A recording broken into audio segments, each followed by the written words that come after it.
ia datang dengan keyakinan penuh, menantang Abu Nawas untuk berdebat tentang Tuhan. Mengaku tak percaya pada apapun yang tak bisa dilihat. Tamu asing itu merasa dirinya telah menang sebelum debat dimulai. Namun ia tak menyangka pertanyaan sederhana dari Abu Nawas justru membuat seluruh keyakinannya runtuh perlahan. Beginilah kisah selengkapnya. Pada suatu hari ketika Abu Nawas sedang duduk di depan rumahnya, datanglah seorang tamu asing yang ingin mengajaknya berdebat. Tamu tersebut ternyata seorang ateis. "Apakah kamu yang bernama Abu Nawas?" tanya tamu asing itu. "Ya benar. Ada perlu apa kau mencariku?" jawab Abu Nawas. "Aku ingin mengajakmu berdebat tentang ketuhanan," kata tamu asing tersebut. Memangnya kau tak percaya adanya Tuhan?" tanya Abu Nawas. "Tentu saja aku percaya, sebab aku adalah seorang ateis," jawabnya singkat. "Oh, begitu. Jadi, kau terlahir dari keluarga ateis?" tanya Abu Nawas memastikan. "Tidak, keluargaku penganut agama yang taat." "Tidak, keluargaku penganut agama yang taat, tapi aku memilih jalanku sendiri. Karena menurutku Tuhan hanyalah hasil imajinasi manusia, padahal sebenarnya nggak ada Tuhan," jelas tamu asing tersebut. "Sejak kapan kau menjadi ateis?" tanya Abu Nawas lagi. "Sekitar 2 tahun yang lalu," jawabnya. "Baru 2 tahun?" jawab Abu Nawas tersenyum tipis. "Berarti kau masih pemula. Lebih baik cari lawan debat yang sepadan." "Hei, jangan meremehkanku," seru tamu asing tersebut. "Meskipun baru 2 tahun, sudah banyak yang kalah berdebat denganku." "Oh, baiklah," kata Abu Nawas dengan tenang. "Kalau kau memang memaksa, aku terima tantanganmu. Tapi sebelum debat dimulai, ada satu syarat. Jika kau bisa menjawab pertanyaanku, maka debat akan kita lanjutkan." "Silakan, apa pertanyaannya?" jawab tamu asing dengan penuh percaya diri. Abu Nawas pun bertanya, "Kau tahu, seekor kuda, seekor sapi, dan seekor kambing, ketiganya sama-sama makan rumput. Tapi kotoran kambing berbentuk pelet bulat-bulat, kotoran sapi lembab dan datar, sedangkan kotoran kuda berbentuk gumpalan. Menurutmu, mengapa hal itu bisa terjadi?" Tamu asing itu langsung terdiam. Ia berpikir cukup lama, namun akhirnya menyerah. "Ya, aku mengaku tak tahu," katanya. "Tapi apa hubungannya dengan debat kita?" Abu Nawas tersenyum lalu berkata, "Apakah kau merasa sudah layak berdebat tentang Tuhan yang Maha Suci, Maha Mulia, Maha Bersih? Sedangkan soal kotoran saja kau tak tahu." Mendengar jawaban itu, tamu asing hanya bisa terdiam. Dalam hatinya ia mengakui, "Orang ini benar-benar cerdas. Aku harus mencari cara lain untuk menghadapinya." Akhirnya ia berkata, "Baiklah, kalau begitu, ajari aku tentang ketuhanan agar aku bisa yakin bahwa Tuhan itu memang ada."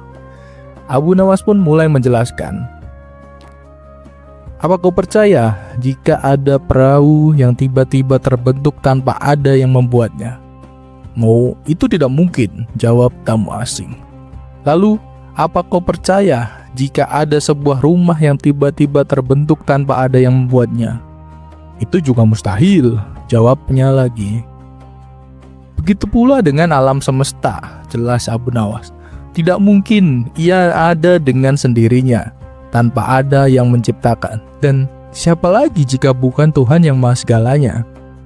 Tamu asing mencoba membantah, "Itu bisa saja terjadi karena fenomena alam, sedangkan perahu dan rumah memang harus dibuat lah." Abu Nawas tersenyum. "Contoh yang kusebutkan hanyalah batas kemampuan manusia. Manusia bisa membuat rumah dan perahu, tapi tak mungkin menciptakan alam semesta. Sebab ada yang jauh lebih hebat dari manusia itu sendiri, yaitu Dia yang menciptakan seluruh alam dan makhluk." Namun tamu asing masih bersikeras, "Aku tetap tak percaya. Belum ada bukti nyata bahwa Tuhan itu ada. Setauku tidak ada makhluk yang lebih hebat dari manusia." Abu Nawas menatapnya lalu bertanya, "Kalau gitu, bisakah manusia menghindar dari kematian? Dari mana datangnya kematian itu?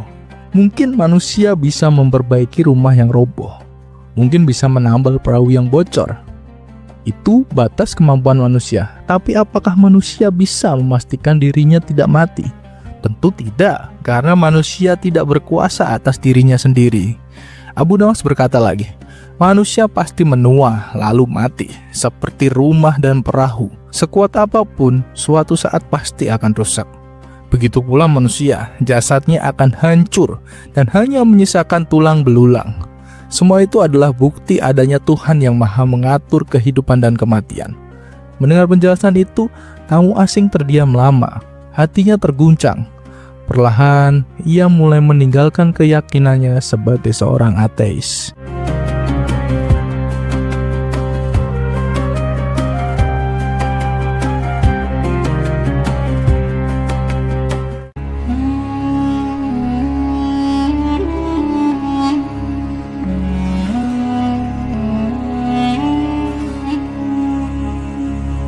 Tidak semua penyakit bisa disembuhkan dengan ramuan, dan tidak semua ketakutan bisa diusir dengan senjata. Ketika seorang raja yang sangat penakut meminta bantuan, Abu Nawas justru memilih cara yang tidak pernah terfikirkan oleh siapapun. Bukan sihir, bukan pula kekuatan gaib, melainkan sesuatu yang selama ini tersembunyi di dalam diri sang raja sendiri. Beginilah kisah lengkapnya. Pada suatu hari, Baginda Raja memerintahkan para pengawal untuk memanggil Abu Nawas agar segera datang ke istana. Tak lama kemudian, Abu Nawas pun menghadap. "Ada apa, wahai Paduka Mulia?" tanya Abu Nawas. "Begini Abu Nawas," jawab Baginda Raja. "Aku butuh bantuanmu. Sahabatku seorang raja di negeri seberang adalah raja yang sangat penakut. Aku ingin kau menyembuhkannya dari rasa takut itu." Abu Nawas pun bertanya lebih lanjut tentang keadaan sang raja. Ketakutan yang dialaminya sungguh tidak wajar, Abu Nawas. Ia takut pada segala hal, bahkan pada bayang-bayangnya sendiri. Ia selalu membawa pengawal kemanapun ia pergi, bahkan ke kamar mandi sekalipun, jelas Baginda Raja. Abu Nawas terdiam sejenak. Ia berpikir cukup lama, hingga akhirnya mendapat sebuah ide untuk menyembuhkan sang raja. "Jangan khawatir Paduka yang mulia, saya punya ramuan minuman sakti untuk menyembuhkannya," ucap Abu Nawas dengan yakin. Keesokan harinya Abu Nawas bersama Baginda Raja berangkat menuju negeri seberang. Singkat cerita, mereka pun tiba dan langsung disambut di istana. Abu Nawas kemudian diperkenalkan dengan raja negeri tersebut. "Wahai Tuan Raja," kata Abu Nawas, "saya membawa obat ajaib yang dapat membuat Anda kebal terhadap serangan ketakutan." Sang raja yang merasa tertarik pun langsung menyetujui untuk mencoba ramuan dari Abu Nawas. Abu Nawas lalu menyerahkan sebotol air minum kepadanya. "Minumlah ini setiap pagi dan malam. Dalam 1 bulan, Tuan akan menjadi raja yang penuh keberanian.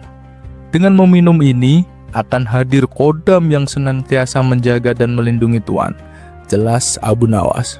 "Oh iya? Mana kodamnya? Kenapa aku tidak bisa melihatnya?" tanya sang raja penasaran. Tuan tidak akan bisa melihatnya, tapi ia akan selalu bersama Tuan," jawab Abu Nawas meyakinkan.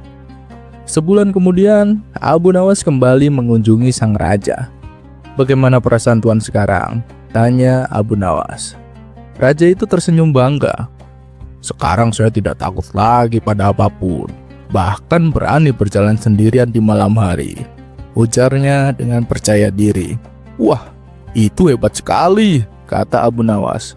"Tahukah Tuan, minuman yang saya berikan itu sebenarnya hanya air putih biasa, dan tidak ada kodamnya sama sekali. Keberanian Tuan sesungguhnya datang dari dalam hati Tuan sendiri, dan dari kepercayaan diri Tuan sendiri."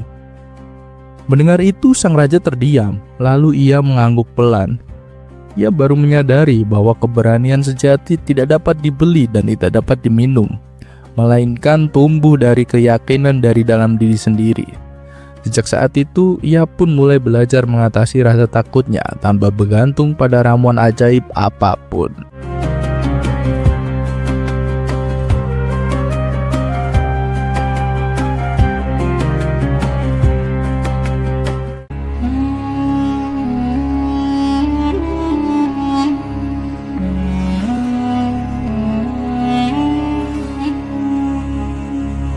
Alkisah, Abu Nawas memiliki usaha baru.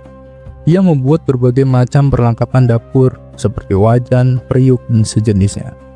Namun dari usaha yang dijalankannya, ia hanya memperoleh sedikit keuntungan. Beda halnya dengan kawan-kawannya yang mengelola kebun sayuran, mereka justru memperoleh hasil yang berlimpah. Meski demikian, Abu Nawas tetap bersyukur atas rezeki yang ia dapatkan. Pada suatu hari, kawan-kawan Abu Nawas berkumpul di sebuah warung, tempat biasa mereka nongkrong bersama. Masing-masing dari mereka mulai menceritakan kesuksesan hasil perkebunannya, sementara Abu Nawas hanya menjadi pendengar setia. Lelaki pertama yang seorang petani timun berkata penuh semangat, "Hei kawan-kawan, selama ini aku menanam timun, ada satu pengalaman yang sangat menakjubkan." "Apa itu?" tanya yang lain penasaran. "Ketika waktunya panen, ada satu timun yang besarnya sepanjang ini," katanya sambil menentangkan tangan selebar mungkin. Lelaki kedua, petani wortel, tak mau kalah. "Itu belum seberapa. Waktu saya panen wortel, ada satu wortel yang besarnya seukuran batang pohon kelapa." Lelaki ketiga, petani kol, ikut menyombongkan dirinya. "Hanya seperti itu kalian bangga? Kalau dibandingkan dengan pengalamanku, kalian pasti kalah." "Oh iya? Emangnya pengalaman apa?" tanya mereka tak percaya. "Saat panen, ada satu kol yang besar seukuran lubak. Kalau kalian tidak percaya, datang aja ke rumahku. Bisa kalian lihat sendiri," jawabnya meyakinkan. Wah, tidak disangka ya. Ternyata kita semua punya pengalaman yang menakjubkan, ujar salah satu dari mereka. Di tengah perbincangan penuh semangat itu, Abu Nawas justru tampak santai, asyik menghirup secangkir teh di tangannya. Ia seolah tak peduli dengan cerita-cerita hebat dari teman-temannya. Melihat itu, mereka pun menoleh dan bertanya, "Hei Abu Nawas, bagaimana denganmu? Apa kamu juga memiliki pengalaman menakjubkan selama membuat perlengkapan dapur?" Abu Nawas menoleh dan mengalihkan pandangannya kepada mereka. "Kalian bertanya padaku? Coba ulangi tadi. Aku kurang memperhatikannya," jawabnya santai. Mereka pun mengulangi pertanyaannya. "Selama kamu membuat peralatan dapur, pengalaman menakjubkan apa yang kamu alami?" Abu Nawas tersenyum dan menjawab, "Oh, soal itu. Aku pernah membuat wajan yang ukurannya sebesar rumah." Sontak mereka semua terkejut. "Emangnya ada orang yang minta dibuatkan wajan sebesar itu?" tanya mereka. "Tentu saja ada," jawab pendek Abu Nawas. "Kalau memang ada, lalu untuk apa wajan sebesar itu?" tanya mereka makin penasaran. "Ya, untuk memasak sayuran kalian yang ukurannya tidak masuk akal," jawab Abu Nawas sambil tersenyum lebar. Mendengar itu, mereka pun tertawa terpinggal-pinggal hingga tak bisa berkata apa-apa lagi.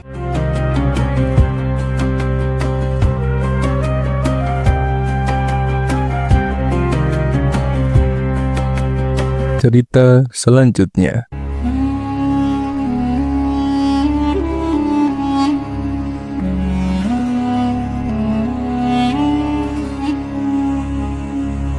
Beginilah humor Abu Nawas ketika diminta untuk menghitung jumlah bintang di langit, dan berikut cara menghitungnya, yang membuat Raja Harun Ar-Rasyid beserta rakyatnya tak bisa membantah. Pagi itu Raja Harun Ar-Rasyid sedang galau.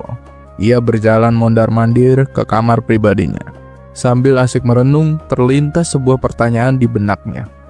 Berapakah jumlah bintang di langit, dan bagaimana cara menghitungnya? Siang harinya Raja Harun Ar-Rasyid membuat sayembara. Barang siapa yang bisa menghitung jumlah bintang di langit dan memberitahukan cara menghitungnya, maka ia akan memberikan beberapa koin emas sebagai hadiahnya. Pamflet pengumuman sayembara disebarkan ke seluruh penjuru wilayah kerajaan oleh petugas istana. Banyak yang penasaran tentang isi pamflet tersebut, sehingga berbondong-bondong warga mengerumuni. Beberapa orang sangat ingin berpartisipasi. Sayembara tersebut terbuka bagi siapapun kecuali Raja Harun Ar-Rasyid. Ia akan memimpin jalannya sayembara. Tiba saatnya sayembara dimulai, bertempat di lapangan luas sebelah istana Raja Harun ar-Rasyid. "Siapa yang bersedia maju duluan?" tanya Raja. Tanpa diduga, peserta pertama adalah komandan pengawal istana.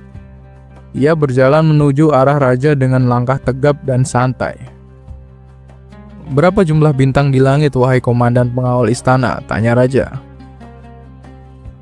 "Jumlah bintang di langit itu jutaan, wahai Baginda," jawab komandan pengawal istana dengan tegas. "Bagaimanakah caramu menghitung?" Raja kian penasaran. Komandan pengawal istana diam. Beberapa saat kemudian, geleng-geleng kepala sambil melirik Raja. Raja Harun ar-Rasyid mempersilahkan komandan pengawal istananya untuk duduk kembali. "Siapa lagi yang ingin mengikuti sayembaraku? Silahkan maju," ucap Raja. Kemudian seorang pedagang kain sutra melangkah ke arah Raja sambil membenahi pakaian yang kurang rapi. "Berapa jumlah bintang di langit, wahai pedagang kain?" tanya Raja. "Miliaran, wahai Baginda," jawab pedagang. "Bagaimanakah caramu menghitungnya?" tanya Raja lagi. Karena ekspresi pedagang kain sama seperti peserta pertama, Raja pun mempersilahkan untuk kembali ke tempat. Raja berjalan bolak-balik di atas singgasananya, lantas berteriak, "Siapa lagi yang ingin mencoba? Mari berhitung mundur dari angka 10. Jika tidak ada yang mampu menjawab dengan benar, maka sayembara ini aku anggap selesai." Menuju hitungan mundur ke angka 2, Abu Nawas mengacungkan tangan sambil merangsek masuk ke depan. "Saya bisa menjawab pertanyaan itu, wahai Paduka," sergah Abu Nawas. "Berapa jumlah bintang di langit, hai Abu Nawas, dan bagaimanakah cara menghitungnya?" "Sebelum menjawab pertanyaan tuanku, hamba minta disediakan seekor kuda jantan besar," pintanya. Beberapa panitia sayembara lantas membawa jenis hewan yang diminta oleh Abu Nawas. "Begini Baginda Raja, jumlah bintang di langit sama dengan semua bulu kuda yang ada di kerajaan ini," sambil menunjuk ke arah kuda. "Cara menghitungnya pun simple, tinggal mulai dari angka 1 sampai selesai kan?" "Baginda hitung sendiri kalau tidak percaya," jawab Abu Nawas. Kerumunan peserta pun saling pandang satu sama lain. Beberapa saat kemudian hening menyelimuti sayembara tersebut. Semua terpana dengan jawaban Abu Nawas. Raja Harun ar-Rasyid berpikir bahwasanya tidak mungkin bisa menghitung semua bulu kuda yang ada di kerajaan ini. Akhirnya, sambil cemberut, Raja memberikan hadiah beberapa batang emas kepada Abu Nawas. Sembari berjalan menuju rumah masing-masing, beberapa warga nampak saling berbisik, "Kok bisa ya gitu ya?" Dan kali ini Raja pun mengakui kehebatan Abu Nawas.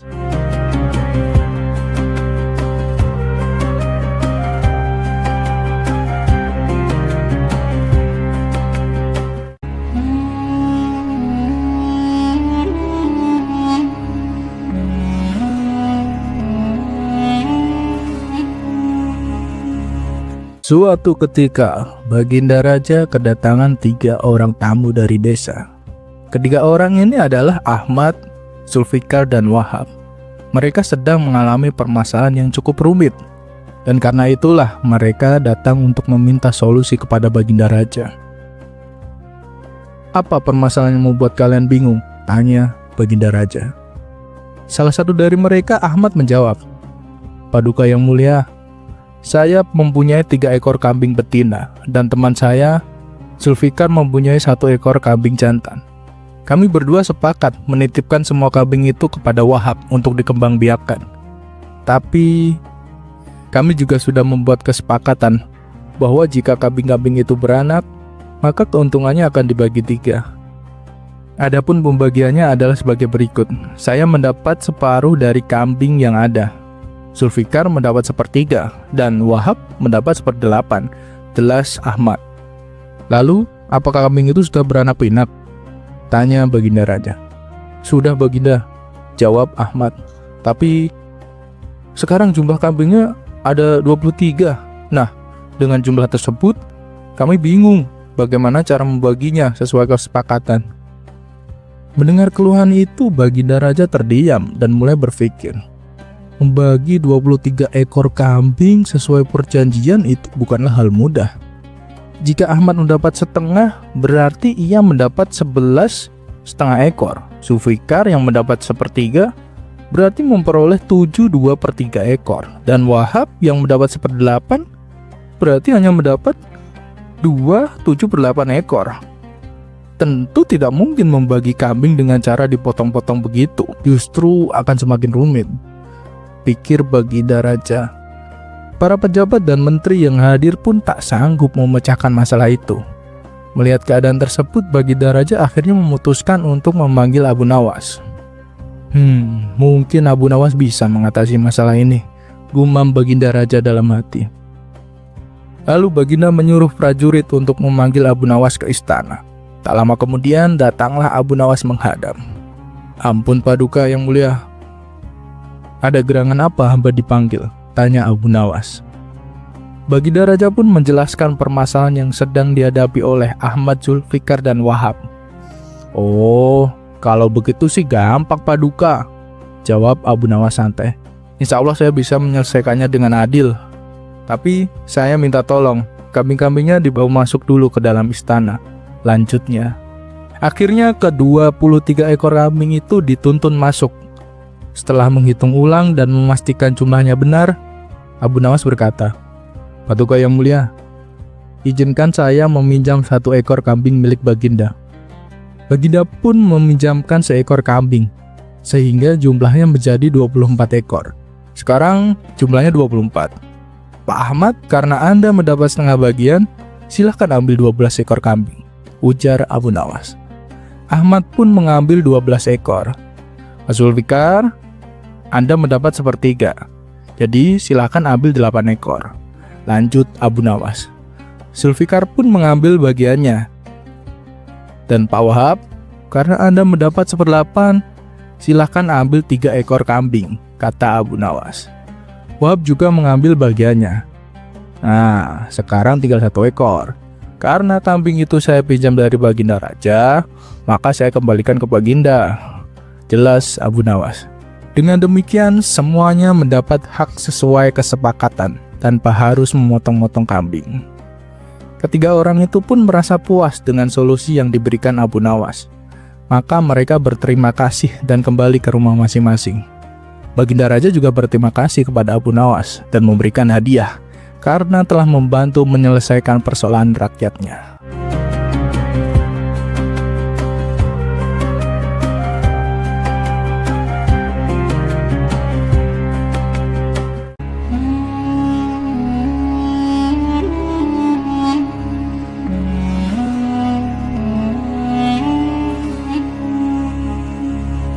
Banyak orang gemar mengajarkan etika dan kesopanan kepada orang lain, tapi sedikit yang benar-benar memahami maknanya.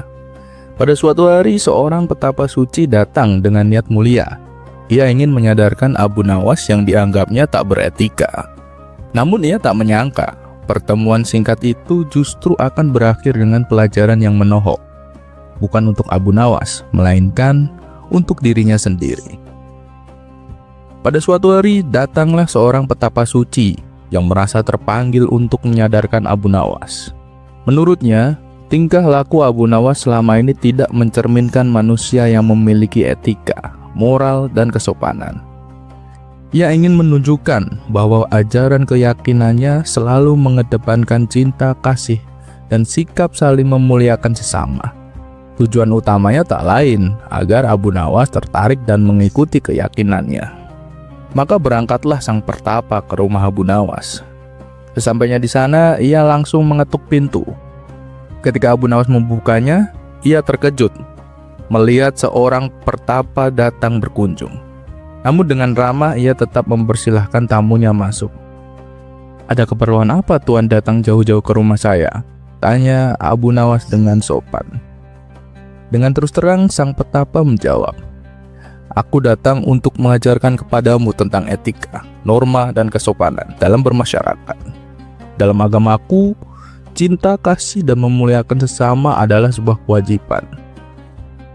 Abu Nawas menjawab dengan tenang, Begini Tuan, meskipun saya seorang muslim, saya tetap menghormati keyakinan Anda.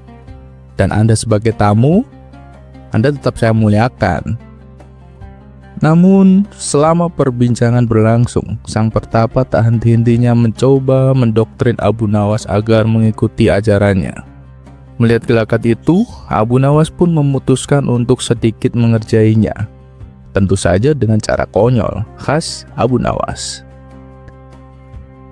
"Bagaimana kalau kita makan dulu?" tawar Abu Nawas.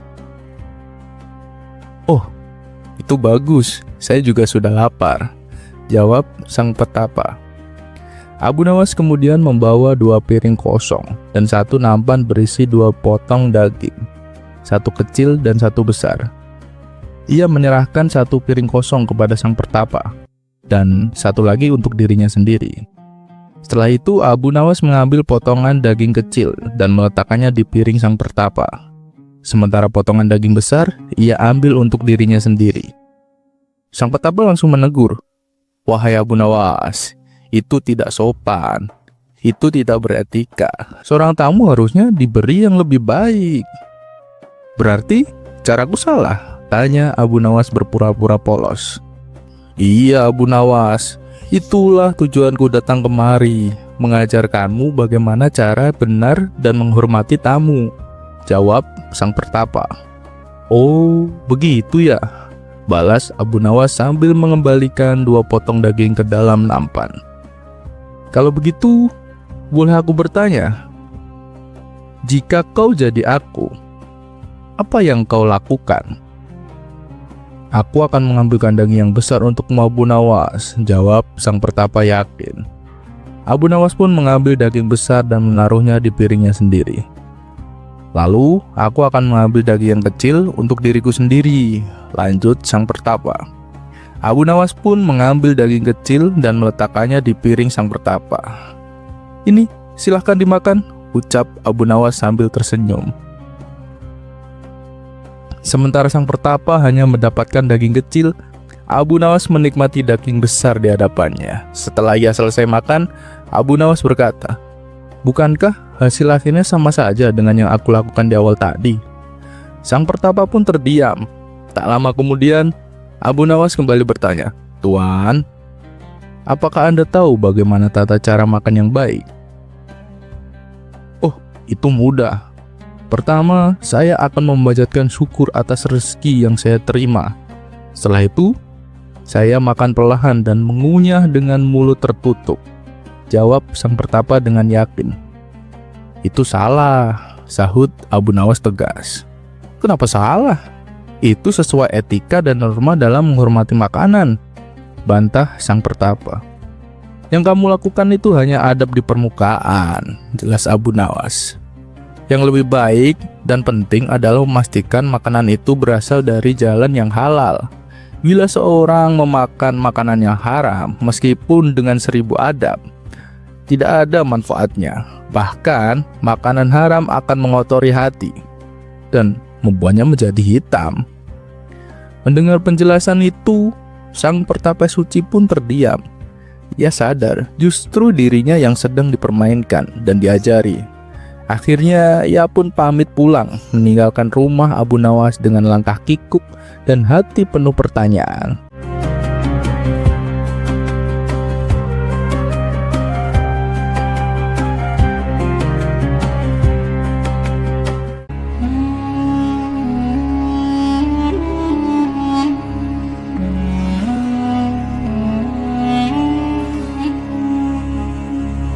Beginilah humor Abu Nawas ketika diminta untuk menghitung jumlah bintang di langit dan berikut cara menghitungnya, yang membuat Raja Harun Ar-Rasyid beserta rakyatnya tak bisa membantah.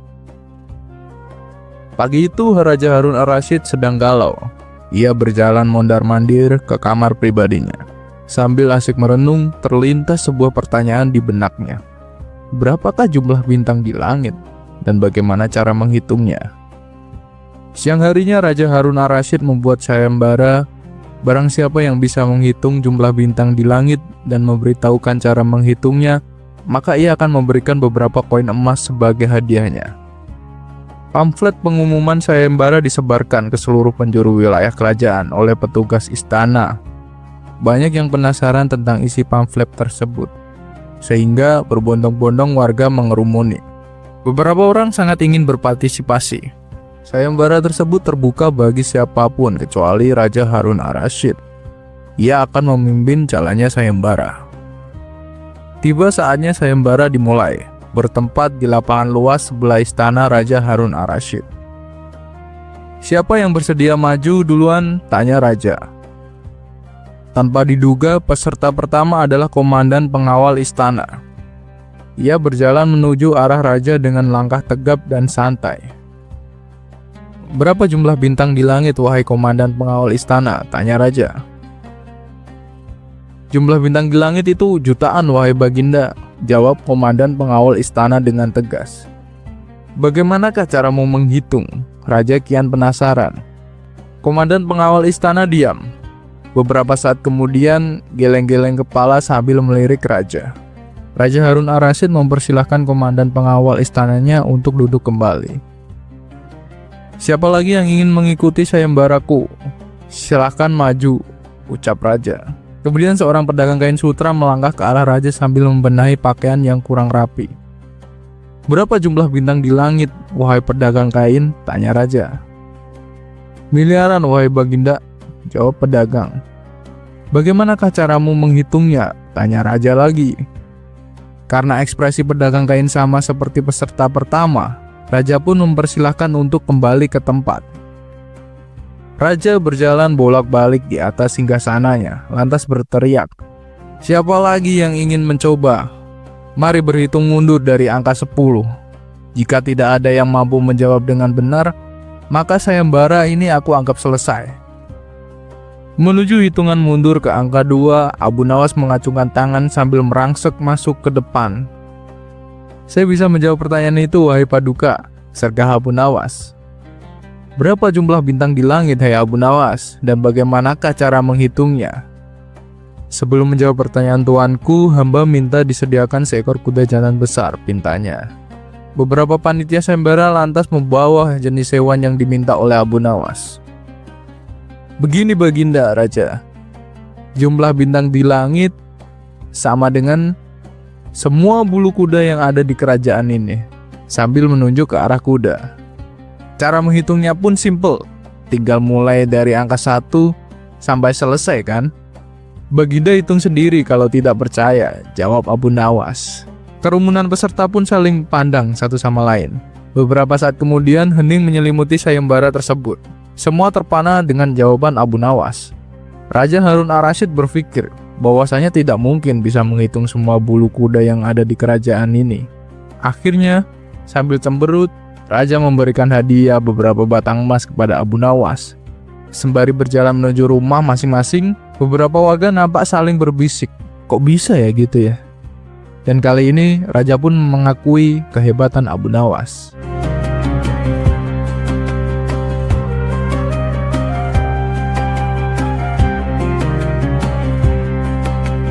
Cerita selanjutnya.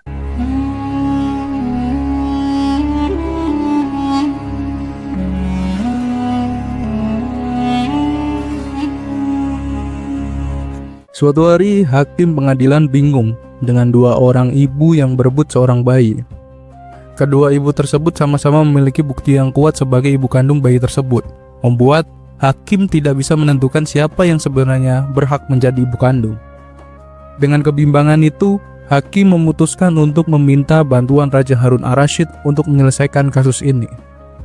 Namun, meskipun Raja turun tangan untuk menyelesaikan masalah tersebut, kedua ibu itu tetap keras kepala dan tidak bersedia mengalah. Raja pun memanggil Abu Nawas ke istana untuk mencari solusi agar bayi tersebut tidak terkatung-katung dan bisa bersatu kembali dengan sang ibu kandungnya. Keesokan harinya, Abu Nawas pergi ke pengadilan dengan seorang algojo.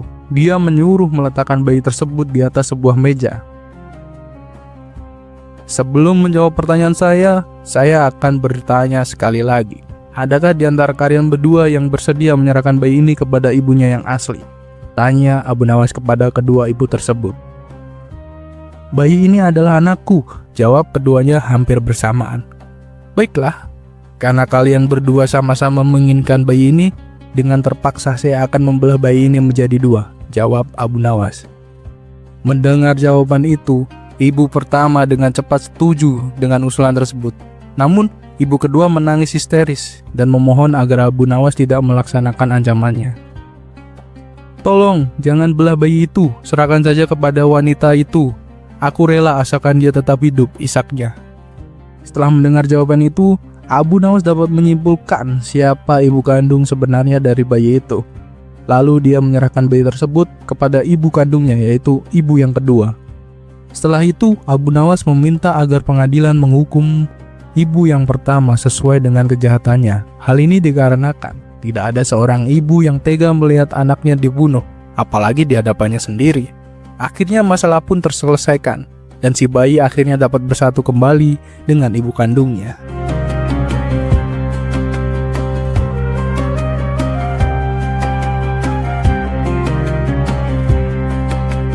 Cerita selanjutnya.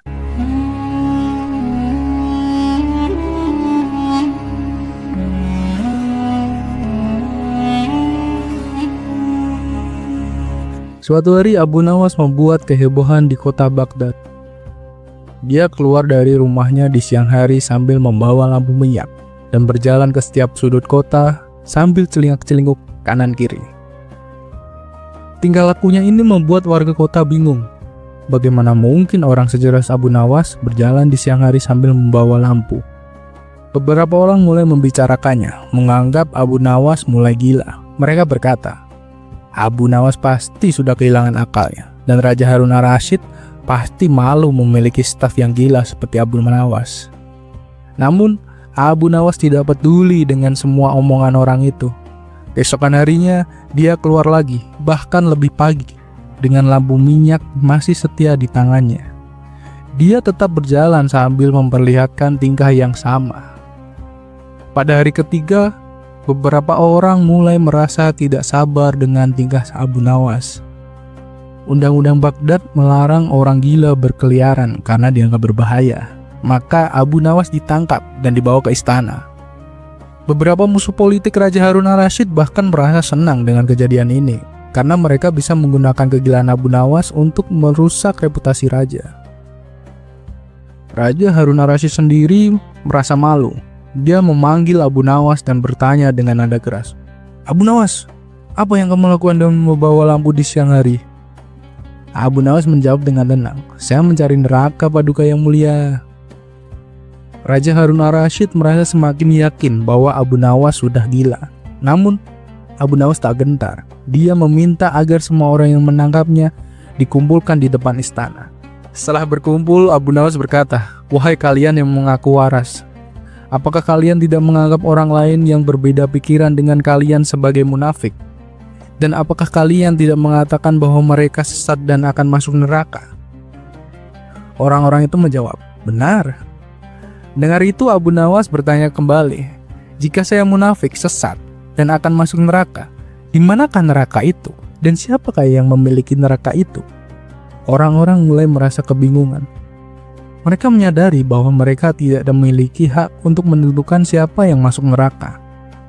Raja Harun ar-Rasyid pun tertawa kecil mendengar kata-kata Abu Nawas. Dengan akal sehatnya, Abu Nawas menunjukkan bahwa menilai seseorang dan menyatakan mereka masuk neraka adalah tindakan yang kurang pantas.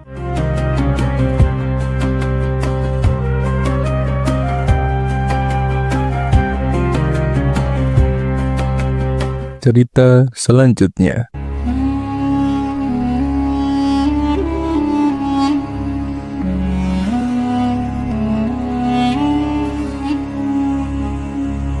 Alkisah, Abu Nawas memiliki usaha baru. Ia membuat berbagai macam perlengkapan dapur seperti wajan, periuk, dan sejenisnya. Namun dari usaha yang dijalankannya, ia hanya memperoleh sedikit keuntungan. Beda halnya dengan kawan-kawannya yang mengelola kebun sayuran, mereka justru memperoleh hasil yang berlimpah. Meski demikian, Abu Nawas tetap bersyukur atas rezeki yang ia dapatkan. Pada suatu hari, kawan-kawan Abu Nawas berkumpul di sebuah warung, tempat biasa mereka nongkrong bersama. Masing-masing dari mereka mulai menceritakan kesuksesan hasil perkebunannya, sementara Abu Nawas hanya menjadi pendengar setia. Lelaki pertama yang seorang petani timun berkata penuh semangat, Hei kawan-kawan, selama ini aku menanam timun. Ada satu pengalaman yang sangat menakjubkan.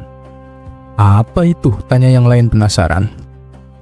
Ketika waktunya panen, ada satu timun yang besarnya sepanjang ini, katanya sambil menentangkan tangan selebar mungkin. Lelaki kedua, petani wortel, tak mau kalah. Itu belum seberapa. Waktu saya panen wortel, ada satu wortel yang besarnya seukuran batang pohon kelapa. Lelaki ketiga, petani kol, ikut menyombongkan dirinya. Hanya seperti itu kalian bangga. Kalau dibandingkan dengan pengalamanku, kalian pasti kalah. Oh iya? Emangnya pengalaman apa? Tanya mereka tak percaya. Saat panen, ada satu kol yang besarnya seukuran lubak. Kalau kalian tidak percaya, datang aja ke rumahku. Bisa kalian lihat sendiri. Jawabnya meyakinkan. Wah, tidak disangka ya. Ternyata kita semua punya pengalaman yang menakjubkan, ujar salah satu dari mereka. Di tengah perbincangan penuh semangat itu, Abu Nawas justru tampak santai, asyik menghirup secangkir teh di tangannya. Ia seolah tak peduli dengan cerita-cerita hebat dari teman-temannya. Melihat itu, mereka pun menoleh dan bertanya, "Hei Abu Nawas, bagaimana denganmu? Apa kamu juga memiliki pengalaman menakjubkan selama membuat perlengkapan dapur?" Abu Nawas menoleh dan mengalihkan pandangannya kepada mereka. "Kalian bertanya pada aku? Coba ulangi tadi. Aku kurang memperhatikannya," jawabnya santai. Mereka pun mengulangi pertanyaannya. "Selama kamu membuat peralatan dapur, pengalaman menakjubkan apa yang kamu alami?" Abu Nawas tersenyum dan menjawab, "Oh, soal itu. Aku pernah membuat wajan yang ukurannya sebesar rumah." Sontak mereka semua terkejut. Emangnya ada orang yang minta dibuatkan wajan sebesar itu? Tanya mereka. Tentu saja ada, jawab pendek Abu Nawas. Kalau memang ada, lalu untuk apa wajan sebesar itu? Tanya mereka makin penasaran. Ya, untuk memasak sayuran kalian yang ukurannya tidak masuk akal, jawab Abu Nawas sambil tersenyum lebar. Mendengar itu mereka pun tertawa terpinggal-pinggal hingga tak bisa berkata apa-apa lagi.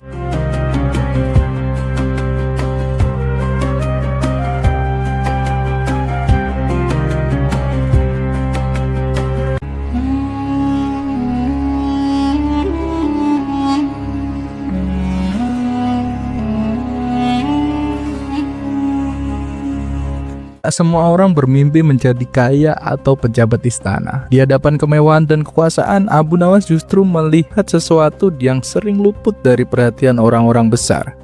Dalam obrolan santai bersama Baginda Raja, satu pertanyaan sederhana merubah menjadi sindiran halus yang membuat sang raja tertawa, sekaligus tersadar. Begini kisah selengkapnya. Di sela-sela waktu senggangnya, Baginda Raja duduk santai bersama Abu Nawas. Ketika mereka sedang asik berbincang kesana kemari, terlintas di benak Baginda Raja sebuah pertanyaan yang selama ini membuatnya penasaran. Abu Nawas, andai kau mau menjadi pejabat istana, hidupmu pasti akan kaya. Apa sih enaknya jadi orang miskin? Tanya Baginda Raja. Dengan enteng Abu Nawas menjawab, Siap malam saya bisa tidur nyenyak Paduka, karena tidak takut kemalingan. Mana ada maling yang mau mencuri di rumah orang miskin. Jawaban spontan itu membuat Baginda Raja tertawa lepas. Sekarang gantian saya yang bertanya Paduka. Apa sih enaknya jadi orang kaya? Tanya Abu Nawas. Tentu saja banyak Abu Nawas.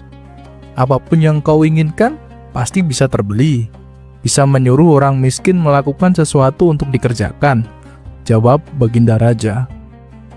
Kalau begitu, lanjut Baginda Raja. Apa tak enaknya menjadi orang miskin, wahai Abu Nawas? Banyak Paduka, orang miskin seperti saya ini seringkali keinginannya tidak kesampaian dan jarang sekali makan hidangan yang enak-enak, jawab Abu Nawas jujur. Oh, begitu ya. Lalu menurutmu, apakah ada orang yang lebih buruk daripada hidup sebagai orang miskin?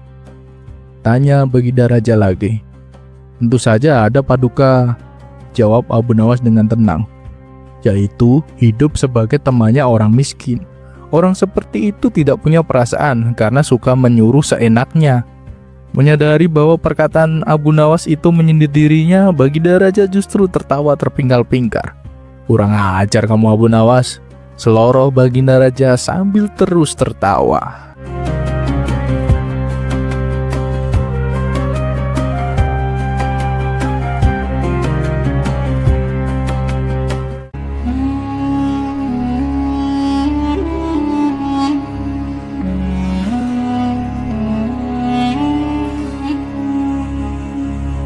Pada suatu hari, Baginda Raja mengumpulkan para menteri di istana untuk membahas permasalahan penting kerajaannya.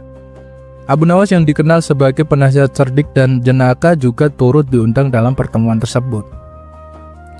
Setelah pembahasan selesai, Baginda Raja memberi peringatan keras kepada semua yang hadir. Besok, kalian semua harus datang tepat waktu. Jika ada yang terlambat, aku tak segan-segan menjatuhkan hukuman. Ancam Baginda Raja dengan suara tegas. Semua yang hadir pun membungkuk hormat dan memohon diri untuk pulang, termasuk Abu Nawas. Keesokan paginya seperti biasa, Abu Nawas pergi ke pasar untuk menjual kayu dagangannya. Setelah semua kayu laku, ia pun mampir ke sebuah warung untuk beristirahat sambil menikmati secangkir teh. Ternyata di warung itu banyak kawan-kawannya yang berkumpul. Abu Nawas pun ikut nimbrung dan larut dalam obrolan yang hangat penuh tawa.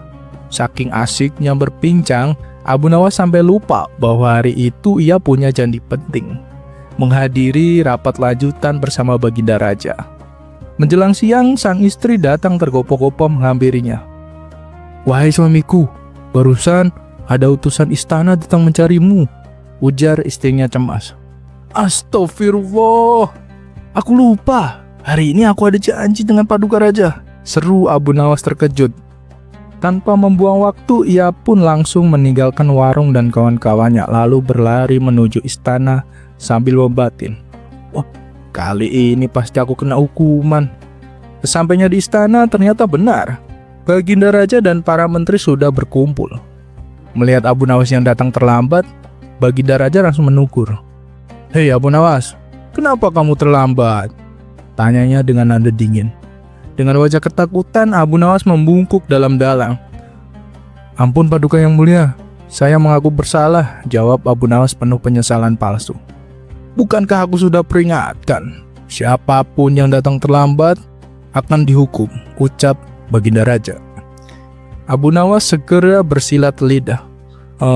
Paduka yang mulia, keterlambatan saya ini bukan tanpa alasan." "Lalu, apa alasanmu?" tanya Baginda penasaran. "Begini Paduka, dalam perjalanan menuju istana, saya terus dibuntuti bayangan hitam. Saya sudah coba menghindar, tapi bayangan itu selalu mengikuti kemanapun saya pergi. Karena itulah saya jadi sangat ketakutan, dan akhirnya terlambat sampai," jelas Abu Nawas. Seketika ruangan tampil menjadi hening, para menteri saling pandang. Baginda Raja mengerutkan dahinya. "Bayangan hitam?" tanya salah satu menteri. "Siapa itu?"